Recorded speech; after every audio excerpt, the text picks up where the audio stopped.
विशिष्ट महर्षि और प्रभु रामचंद्र जी का ज्ञानमयी संवाद सुनते हैं द आर्ट ऑफ लिविंग के फैकल्टी स्वामी वैशंपायन जी की वाणी से। अगर आपने अभी तक इस चैनल को सब्सक्राइब नहीं किया है तो इसे जरूर सब्सक्राइब करें और सब्सक्राइब करने के बाद बेल आइकन को भी जरूर दबाएं। जय गुरुदेव। देखते देखते हमने 9वां सीजन कंप्लीट कर लिया। एक छोटा सा रिकैप करते हैं। अगर आपको याद होगा तो शुरुआत में हम काकभूषुंडी और महर्षि वशिष्ठ जी के बीच का एक बहुत सुंदर चर्चा देख रहे थे, जिसमें काकभूषुंडी ने यह सीक्रेट उजागर किया उनके जीवन का, वह अनादि काल तक कैसे बने रहे इस सृष्टि में। उसके पीछे के रहस्य उन्होंने बहुत ही सुंदर तरीके से उजागर किए। साथ ही साथ प्राणायाम के बारे में भी बहुत कुछ उपयुक्त महत्वपूर्ण बातें और जानकारी उन्होंने महर्षि वशिष्ठ जी को दी, जिसका उपयोग करने से या तो पुनर्जन्म नहीं होगा या फिर दूसरा, वह आदमी दुख से हमेशा हमेशा के लिए मुक्त हो जाएगा, यानी उसे दोबारा कभी दुख नहीं होगा। ये बहुत सुंदर चर्चा हमने काकभूषुंडी और महर्षि वशिष्ठ जी की देखी। उसके बाद हमने ये भी देखा कि महर्षि वशिष्ठ जी कुछ समय तक कैलाश पर्वत पर जाकर शिव जी की आराधना कर रहे थे और शिव जी उनको प्रसन्न हुए और शिव जी ने भी ब्रह्म के प्रति, यह जो चेतना है उसके प्रति एक बहुत ही सुंदर उपदेश महर्षि वशिष्ठ जी को दिया।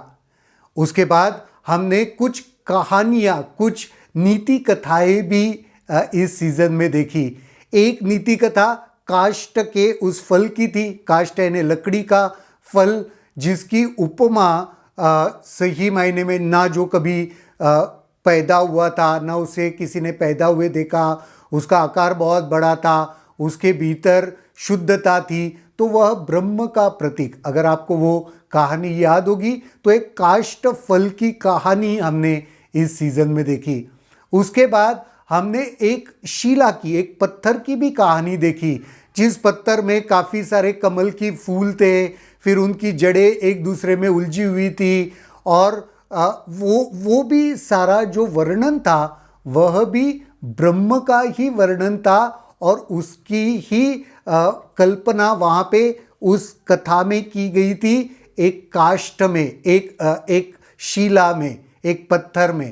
तो वो भी कथा हमने देखी।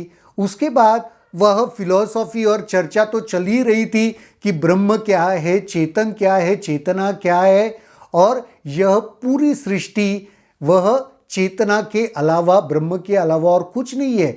फिर आखिरी में जाते हुए अगर आपको याद होगा तो महाभारत का कुछ वह संवाद जो कृष्ण और अर्जुन के बीच में था वो भी इसमें आया था। और हमने ये भी कहा था, कितनी आश्चर्य की बात है, देखो, यानी प्रभु रामचंद्र जी का अवतार पहले था, उसके बाद वाला अवतार कृष्ण का था, लेकिन वो अगले अवतार में, विष्णु के अवतार में क्या होने वाला है, ये भी महर्षि वशिष्ठ जी ने प्रभु रामचंद्र जी को बताया था कि अर्जुन कैसे उसमें जो विषाद उत्पन्न हो गया था उससे बाहर निकल के कैसे उसने युद्ध लड़ा और कैसे वह मुक्ति को या कैसे वह ज्ञान को प्राप्त हुआ, वो इसके आखिर में था। और फिर महर्षि वशिष्ठ जी प्रभु रामचंद्र जी को ये कह रहे थे कि ऐसे ही जीवन तुम्हें भी व्यतीत करना है।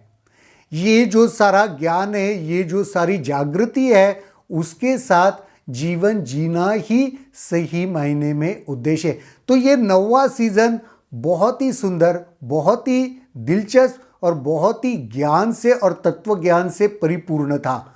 बहुत जल्दी ही हमारा 10वां सीजन भी हम शुरू करेंगे, लेकिन तब तक के लिए इन सारे वीडियोस को बार बार देखना, उनके ऊपर थोड़ा चिंतन करना, मनन करना। जय गुरुदेव। अगर आपके इस वीडियो को लेकर कुछ सवाल हैं तो कमेंट सेक्शन में जरूर लिखें, जिसके ऊपर हम आने वाले वीडियोस में चर्चा करेंगे।